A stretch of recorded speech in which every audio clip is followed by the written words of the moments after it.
لە سەرۆبەندی شەمەکانی نابۆ ئێدام لەم گربوونەوەی هاواری نابۆ ئێدام کۆبووینەتەوە بۆ بەرزکردنەوەی دەنگی ژنانی زیندانی کراو بە تایبەت ژنانی کورد و قوربانی توندوتێژی سیستماتیکن لە گوشە تاریکەکانی کۆماری ئیسلامی ئێران. لە زیندانەکانی ئێراندا دەوڵەتی داگیرکار سیستماتیک و پلانداڕێژراو ئەشکەنجەی جەستە و ڕۆحی ژنان و پیاوانی کوردستانی دەدا.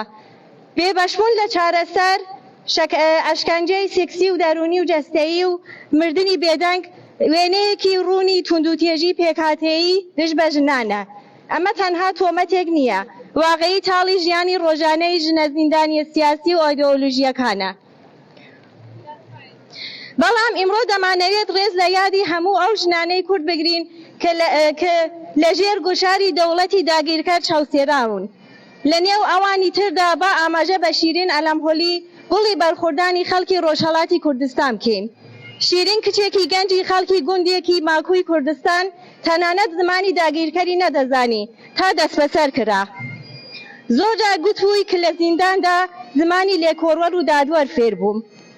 شیرین وەک زۆرێک لە ژنان و پیاوان کە بوونەتە قوربانی داگیرکار نەک لە بۆنەی نەک لەبەر تاوانەکەی، بەڵکو بەهۆی ناسنامەکەیەوە، بەهۆی ژیانی خۆیەوە و بەهۆی ئەوەی نەیویستووە زەلیل بکرێت فشاری لەسەر بووە.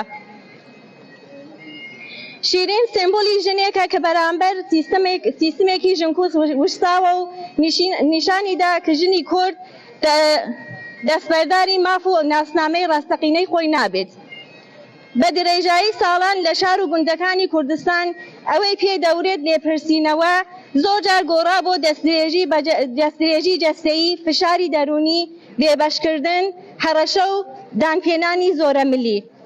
ئەمە تەنها حاڵەتێکیان هەڵەیەک نییە، سیستمێک کە هەوڵ دەدات بە شکاندنی ڕۆحی مرۆڤایەتی بێدەنگی بەسەر کۆمەلگادا بستێنێت. چیرۆکی شیرین تەنها یەک نمونەی هزاران ژنی کووردە کە لە شارەکانی ڕۆژهەڵاتی کوردستان لە مەهابادەوە تا سنە، لە کرمانشانەوە تا ئیلام ڕوبەڕووی ئێدام، ئەشکەنجە و زیندان دەبنەوە. ناوی شیرین و ناوی ئەو سەدان ژن و پیاوەی کە بوونە قوربانی ئەم کۆمەڵکوژیە لەبیر ناکرێت، چونکە یادوارەیان لە دڵی مرۆڤەکاندا دەژی، لە یادوارەی ئازادی خوازانەدا و لە هەموو هەوڵێکدا کە بۆ دادپەروەری و کەرامەتی مرۆڤ دراوە. ئیمڕۆ لێرە کۆبووینەتەوە بۆ ئەوەی بەدەنگی بەرز بڵێن نە بۆ ئەشکەنجە، نە بە ئێدام، بژی ئازادی، بژی کوردستان.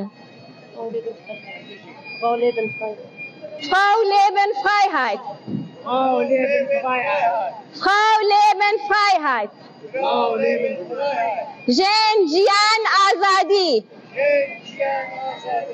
ژن ژیان ئازادی.